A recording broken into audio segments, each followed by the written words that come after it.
Bienvenidos a Conexión, Crecimiento y Servicio, Viviendo el Evangelio Hoy. Un espacio de la Iglesia Cristo Eterno Redentor de enseñanzas, noticias y conversación. Visítanos y síguenos en el canal de YouTube y nuestro fanpage Cristo Eterno Redentor.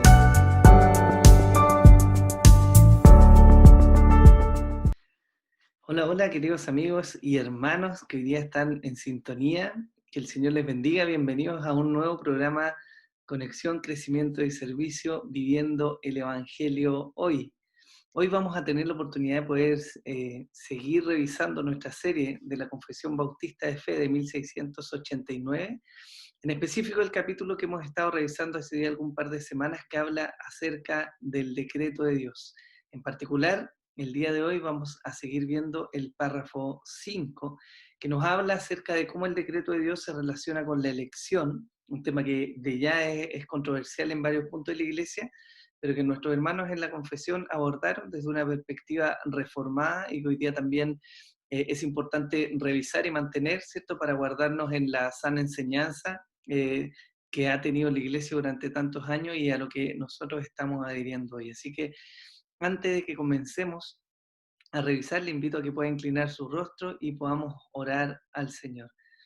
Padre, te damos gracias por tu misericordia, por tu guía y por tu fidelidad para con nosotros, porque nos cuidas, nos guardas, porque siempre nos bendices y nos amas, Señor, y nos llenas de bendiciones. Yo quiero rogar tu guía, tu dirección en este tiempo, Señor, y pedirte que está tu palabra y lo que hoy día vamos a revisar, Señor, que es lo que nuestros hermanos han resumido acerca de las creencias esenciales del cristianismo, Señor, y que se han prolongado por tantos años para sostener y para ayudar a la Iglesia a permanecer en la santidad de tu palabra. Hoy día nos pueda ser también revelado a nosotros y podamos comprender esto y asombrarnos, maravillarnos de quién eres tú, Señor. Yo pido tu guía, tu dirección, tanto para mí que voy a exponer como para nuestros hermanos y amigos que hoy día están mirando, Señor. Que tu bendición sea con nosotros en el nombre de Jesús. Amén y amén.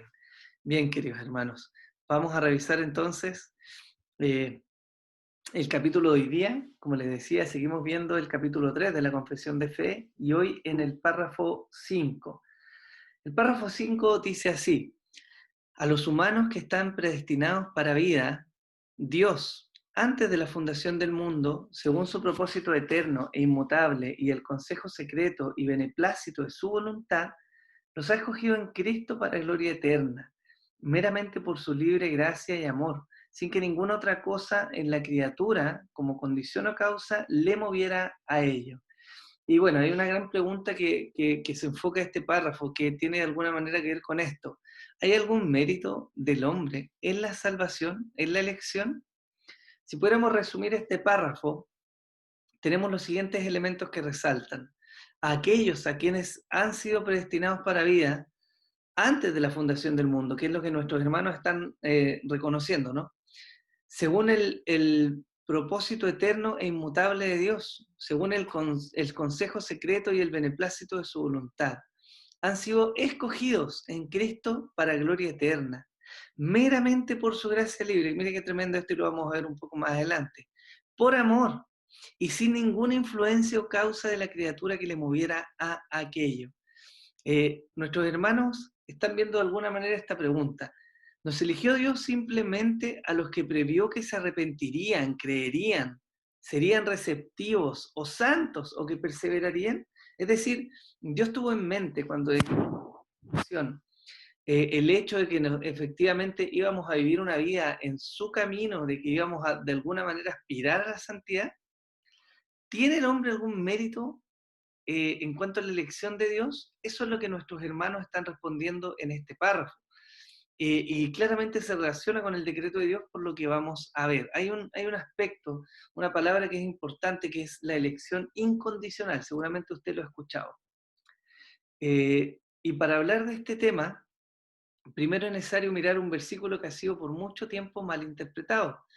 Y es 1 Pedro 1, del 1 al 2, que dice así: Pedro, apóstol de Jesucristo, a los expatriados de la dispersión en el Ponto, Galacia, Capadocia, Asia y Bitinia, elegidos según la presciencia de Dios Padre en santificación del Espíritu, para obedecer y ser rociados con la sangre de Jesucristo, gracia y paz os sean multiplicadas. Porque este versículo yo digo que ha sido malinterpretado porque claramente existen dos grandes corrientes de pensamiento teológico respecto al tema de la elección. Aquellos que plantean eh, la doctrina reformada, que tiene esta mirada de que aquellos que han sido elegidos por Dios son efectivamente los que vienen a la salvación, ya no habiendo mérito alguno en la persona, pero por otro lado tenemos una corriente que si bien no necesariamente atribuye algún obrar grande a la persona, se resta un poco de la mirada del catolicismo romano, ¿no? Pero sí infieren a través de este versículo principalmente, que Dios eligió a aquellos que sabían que iban a obrar, es decir, que de alguna manera Dios miró hacia el futuro, vio lo que estas personas iban a hacer, que le iban a elegir, y entonces como que volvió atrás y planificó en base a eso. ¿Por qué? Porque hay una mala interpretación de la palabra presciencia. La palabra presciencia, que en griego es prognosis, se define de alguna manera como conocimiento previo o anterior. Sin embargo, implica algo más profundo que tiene que ver con la sabiduría y el consejo de Dios al momento de planificar. Otro lugar en el Nuevo Testamento donde se usa la misma palabra es Hechos 2:23. Y miren lo que nos está diciendo para que entendamos el contexto en el cual se usa. ¿Ya? Dice así, a este, entregado por el determinado consejo y anticipado conocimiento, otra vez prognosis, de Dios, prendisteis y matasteis por manos de inicuos, crucificándole. En este discurso que se está dando en el libro de Hechos, cuando el apóstol Pedro está predicando, se vuelve a utilizar esta palabra prognosis. Pero fíjense bien cómo se amplía el contexto, porque nos está diciendo a este, entregado por el determinado consejo. Lo que estamos viendo ahí, en este determinado consejo, es claramente el decreto de Dios, quien había ya pautado, orquestado y determinado la forma en que las cosas tenían que suceder. Y dice, y anticipado conocimiento. Entonces, esta palabra prognosis no se puede separar de lo que en realidad implica, que es una determinación. De hecho, Samuel Wadron, en su libro, que es Exposición de la Confesión Bautista de Fe, nos reconoce en un párrafo algo muy importante. Él dice, el Standard Greek Lexicon de Bauer, Adn y Grinch afirma que la palabra presciencia significa preordinación en la mayoría de los textos. Es decir, en el griego, el original, esta palabra presciencia, que se tradujo al castellano, que da una idea de un conocimiento previo, ¿no? Tenía un significado y implicaba en su significado la preordenación, es decir, la planificación, el decreto de Dios en acción, no van separados. ¿Ya? Y esto es importante reconocerlo, porque cuando lo hacemos, estamos evidenciando que el decreto de Dios prima por sobre una influencia de la criatura en el decretar mismo de Dios o en el planificar, que es de hecho uno de los puntos que reconoce la confesión ahora. Ahora, respecto a la incondicionalidad de la elección, hay tres puntos fundamentales que es muy importante revisar. El primero es que la Biblia nos muestra que no somos escogidos por algo bueno propio de nosotros. El segundo es que la Biblia nos muestra que hemos sido elegidos a pesar de que no hay nada bueno en nosotros. Y el tercero es que la fe, el arrepentimiento, la perseverancia y la receptividad vienen como fruto de la elección. Es decir, aquellas cosas que son propias de la vida cristiana, de las que goza un cristiano y las que vive, son más bien fruto de la elección y no un aporte a la misma elección. ¿La evidencia bíblica cuál es? Bueno, respecto al primer punto, Romanos 9, del 11 al 16, nos dice así, pues no había aún nacido, ni habían hecho aún ni bien ni mal, para que el propósito de Dios conforme a la elección permaneciese, no por obras, sino por el que llama. Se le dijo, el mayor servirá al menor. Como está escrito, a Jacob amé, mas a Esaú aborrecí. ¿Qué pues diremos? ¿Que hay injusticia en Dios? En ninguna manera. Pues a Moisés dice, tendré misericordia del que yo tenga misericordia, y me compadeceré del que yo me compadezca. Así que no depende del que quiere ni del que corre, sino de Dios, que tiene misericordia. Y miren qué tremendo esto, porque nos refuerza la idea de que la elección que viene por el decreto de Dios, no está basada en alguna cualidad o característica buena que nosotros podamos tener, si es que la tuviéramos. Al contrario, el texto de Romanos, en capítulo 9, que es potente respecto a la doctrina y la elección, nos está diciendo con un ejemplo muy claro. Él nos está diciendo, ni Jacob ni Esaú habían hecho algo bueno o algo malo, sino que el decreto de Dios o el propósito de Dios respecto a la elección de formar a su pueblo a través de Jacob se manifestó, y por eso es que Esaú fue aborrecido y Jacob fue amado, por la propia elección de Dios. De hecho, más abajo lo dice de manera más dura, ¿no? Y esto quizás es un poco difícil de leer, pero fíjense qué claro es el apóstol Pablo cuando nos dice, bueno, tendré misericordia del que yo tenga misericordia y me compadeceré del que yo me compadezca. Claramente no una mirada soberbia de Dios, ¿no? Sino lo que está haciendo es decirnos efectivamente lo que es. Aquellos que alcanzan salvación no es por sus méritos, no es por su fruto ni por su trabajo, es por la obra misericordiosa de Dios y nada más. Y de manera adicional añade el apóstol, así que no depende del que quiere, ni del que corre, ni del que lo desea, ni del que se esfuerza, sino de Dios que tiene misericordia. Esto es muy potente y es muy tremendo cómo afecta nuestra vida, lo vamos a ver un poco más adelante. El segundo punto dice así, la Biblia nos muestra que hemos sido elegidos a pesar de no haber nada bueno en nosotros. Y Efesios 1, del 4 al 6, nos relata como sigue. Según nos escogió en Él antes de la fundación del mundo, para que fuésemos santos y sin mancha delante de Él. En amor, habiéndonos predestinados para ser adoptados hijos suyos por medio de Jesucristo, según el puro afecto de su voluntad, para alabanza de la gloria de su gracia, con la cual nos hizo aceptos en el amado. Y aquí, ¿por qué esto es relevante? De nuevo, por la secuencia que nos está mostrando. Él nos escogió antes de la fundación del mundo para que fuésemos santos y sin mancha delante de Él. Lo que quiere decir que si hay algo o algún sentido de santidad o alguna muestra de que quizás estamos, quizás un poco, ¿cierto?, sin mancha, no es por nuestros méritos, sino es por la obra de que Él nos escogió antes del mundo. Y dice, en amor nos predestinó para ser adoptados hijos suyos, de nuevo por el puro afecto de su voluntad, es decir, por la libertad plena y por la voluntad misericordiosa de nuestro Dios, no por nada que hay en nosotros. Y miren, para alabanza de la gloria de su gracia, con la cual nos hizo aceptos en el amado. Es decir, claramente no había algo bueno en nosotros que nos hiciera aceptos para que Dios nos salvara. Al contrario, el apóstol Pablo nos está mostrando que Dios nos eligió, nos escogió por su decreto, ¿no? Y como nos eligió, trabajó en nosotros para santificarnos. Y por santificarnos en Cristo es que entonces somos aceptos. Esa es una secuencia maravillosa que nos libera de carga, nos ayuda a desprendernos de esta vida religiosa, legalista, que muchas veces tenemos cuando pensamos que nosotros, por nuestras propias fuerzas o nuestros méritos, vamos a agradar a Dios. Pero eso no es así. Y el tercer punto que nos dice la fe, el arrepentimiento, la perseverancia y la receptividad vienen como fruto de la elección. Es decir, lo que vivimos en la vida cristiana es fruto primeramente del decreto de Dios que se manifestó en la elección, no al revés. Y Filipenses 2:13 nos dice, porque Dios es el que en vosotros produce así el querer como el hacer, por su buena voluntad. Es decir, Dios que obra en nosotros primero, nos mueve luego a vivir, a buscar la santidad, a anhelar a Dios. Y Juan, 1 Juan 4:19 nos dice, nosotros le amamos a Él porque Él nos amó primero. La Biblia es clara, queridos amigos y hermanos, en mostrarnos que Dios es el que ha obrado primero y que desde que Dios obró en nosotros, entonces la motivación de nuestro corazón y por ende los actos que cometemos cambiaron de dirección.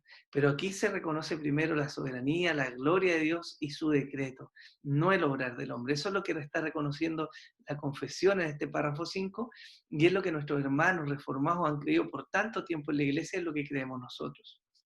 Ahora, para concluir, algunas preguntas y respuestas importantes respecto a la elección. ¿Puede salvarse alguien aparte de los escogidos? Y la respuesta es no. Romanos 9:16 y el párrafo 4 de la confesión en el capítulo que estamos viendo nos dejan claro que no. Nadie se puede salvar porque no depende del que quiere ni del que corre, sino de Dios que tiene misericordia. Por lo tanto, los que han de ser salvos son aquellos de quienes Dios ha tenido misericordia y nadie más que se pueda subir al carro. Es decir, no es por nuestros méritos, a eso nos referimos con esto. Otra pregunta importante: ¿qué diferencia a los que Dios ordena para vida y a los que deja morir? Y la respuesta es solo la gracia y misericordia de Dios manifestada a través de la elección. Nada en el hombre le hace apto para ser salvo.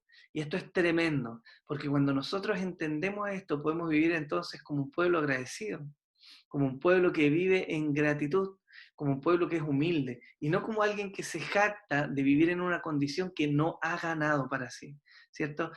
De alguna manera es como de repente miramos y vemos a estos hijos que mucha gente le dice, oye, hijito, papá, los ricos, ¿cierto? Lo que no saben lo que es ganarse la vida porque todos lo recibieron, y los vemos quizás, o gente plantea hoy, son orgullosos, son altivos porque creen que tienen mucho, pero en realidad no es de ellos, es de su padre. Bueno, en el caso de nosotros, la verdad que el cristianismo que vivimos y la vida de la que gozamos y todas las bendiciones que vivimos, no es algo que ganamos nosotros con nuestro esfuerzo, es algo que recibimos por gracia y misericordia de Dios. Y eso es muy importante porque nos ayuda, como decíamos, a vivir en humildad. ¿Cómo podemos saber si somos elegidos? Bueno, por los frutos de nuestra vida. Mateo 7:15, Jesús enseñó: por sus frutos los conoceréis. Por lo tanto, si hay alguna inquietud en nosotros, deberíamos mirar los frutos en nuestra vida, porque eso habla de lo que hay en nosotros. Pero también está el testimonio interno del Espíritu Santo, como Romanos 8:16, como Pablo explicó ahí, ¿cierto? Que el Espíritu Santo nos da testimonio a nosotros de que somos hijos de Dios. Por lo tanto, están los frutos por un lado en nuestra vida y por otro lado está el testimonio interno del Espíritu que nos muestra de que somos hijos de Dios.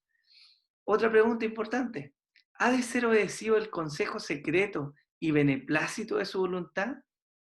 Y aquí esto es importante porque nos está mirando, nos está haciendo ver algo que la Biblia nos muestra, que hay de alguna manera una voluntad preceptiva para nosotros, es decir, lo que Dios nos ha encomendado a hacer de manera explícita, como por ejemplo no tener dioses ajenos, como por ejemplo guardar el día del Señor, amar a Dios, amar a nuestro prójimo, no robar, no matar, no mentir, no adulterar. Son mandamientos explícitos y estamos llamados a obedecer. Sin embargo, hay algo que es el consejo secreto y beneplácito de Dios, y este le pertenece a él. Deuteronomio 29:29 dice que hay cosas que están en el secreto de Dios que le pertenecen a él. Y el decreto en este sentido respecto a la elección es así.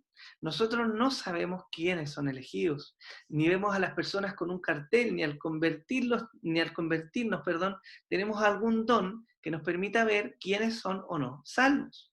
¿Ya? Hay cosas, el decreto de Dios es muy misterioso en algunos sentidos y no nos es declarado en totalidad. ¿Para qué? Yo creo que Dios lo ha permitido quizás para mantenernos humildes y dependientes de Él. Sin embargo, no nos vamos a hacer cargo claramente de las cosas que no conocemos. Dios las conoce y nosotros confiamos en Él. Sin embargo, aquello que ha sido preceptivo y claro para nosotros, eso debemos obedecer, como dice Génesis 50:20. Para finalizar, dos preguntas clave también. ¿Es cierto decir que los elegidos serán salvos sin importar lo que hagan? Efectivamente, sí. Y aquí podríamos malentender, ¿cierto? Y pensar, bueno, si soy salvo, y si sin importar lo que haga, entonces, bueno, vivo mi vida, ¿de qué me voy a preocupar, no? Pero la verdad es que un hijo de Dios verdadero que ha sido elegido no va a vivir su vida de cualquier manera. No lo va a hacer, porque un elegido va a tener sus ojos abiertos, va a conocer a Dios y va a poder vivir por la obra del Espíritu en él, de tal manera que agrade a su Padre, porque hay una fuerza ahora nueva, una nueva naturaleza que lo empuja y que lo lleva a hacer la voluntad de Dios. Por lo tanto, no existe tal cosa como vivir una vida libertina, pecaminosa y creerse salvo. Son dos cosas que chocan, que no pueden comulgar. Y Juan 10:28 nos habla de alguna manera de la seguridad de la salvación, cuando dicen que las ovejas que están en la mano del Padre, nadie las puede arrebatar de ahí. También tenemos otra pregunta. ¿Dependen los acontecimientos predeterminados de las acciones humanas y otros acontecimientos históricos para que ocurran? Y aquí podríamos vernos tentados a decir, bueno, si está en el decreto de Dios, entonces, independiente de lo que nosotros hagamos, las cosas van a ocurrir. Pero no es tan así. Efectivamente, los acontecimientos dependen de las acciones nuestras. El tema es que nuestras acciones han sido ya decretadas, y han sido decretadas de tal forma que Dios interviene en nosotros y interviene alrededor nuestro para encaminarnos a una acción, ya lo que tiene que ver mucho con la providencia de Dios, que vamos a hablar más adelante, como también por las acciones secundarias, es decir, por la propia pecaminosidad del hombre se están cumpliendo los decretos de Dios. Dios no es que haga pecar a la gente, ¿no? Pero Dios muchas veces se vale de la pecaminosidad del corazón del hombre para que sus propósitos se cumplan según su decreto. Y como ejemplo de eso tenemos el acontecimiento de la liberación del remanente de Judá a manos del rey persa Ciro. Cuando Dios incluso dice, bueno, aquí Ciro, mi escogido, mi ungido, y lo usa con su propio deseo de conquista, de sangre, de expansión, con su orgullo. Dios permite que este hombre se levante con su motivación incorrecta para un propósito mayor, que era la liberación de su pueblo. Eso es lo que se pueden llamar muchas veces causas secundarias u otras cosas que tienen que ver con las leyes naturales que cumplen su propósito, con una vida que si claramente no se cuida en la alimentación puede sufrir algunas enfermedades, ¿no? Son causas secundarias, pero no escapan al decreto de Dios, ¿ok? Entonces, de alguna manera, ¿por qué es importante reflexionar en este párrafo?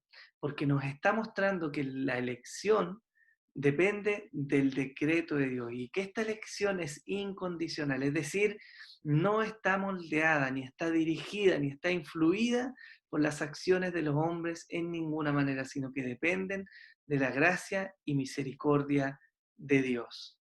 Hasta acá, entonces, el capítulo de hoy, y yo espero que el Señor nos ayude a comprender con mucha más claridad y con mayor exactitud las implicancias que tiene el decreto de Dios, porque cuando lo comprendemos, por un sentido, específicamente en los tiempos que vivimos hoy, podemos tener tranquilidad, ¿no? De que nuestro Dios está al cuidado nuestro, y de que nada de lo que ocurre hoy día se escapa al propósito y al decreto de Dios.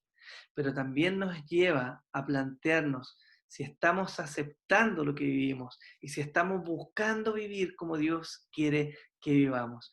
Entonces, queridos míos, yo espero que este tiempo haya sido de bendición, de provecho, como lo ha sido para mí, y ruego que el Señor nos ayude.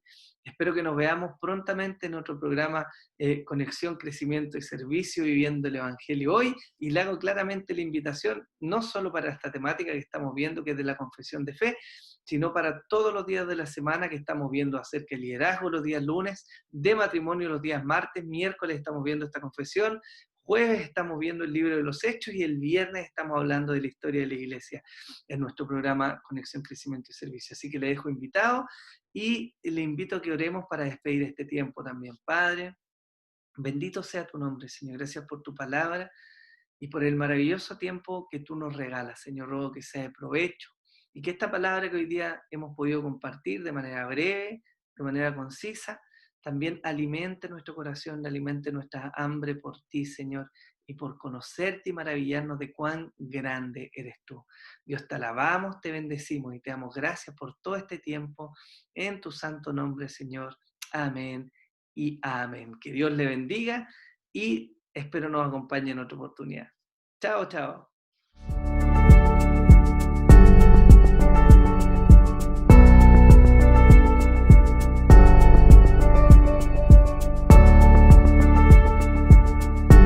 Bienvenidos a Conexión, Crecimiento y Servicio, Viviendo el Evangelio Hoy.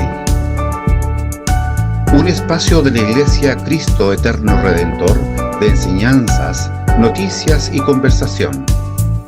Visítanos y síguenos en el canal de YouTube y nuestro fanpage Cristo Eterno Redentor.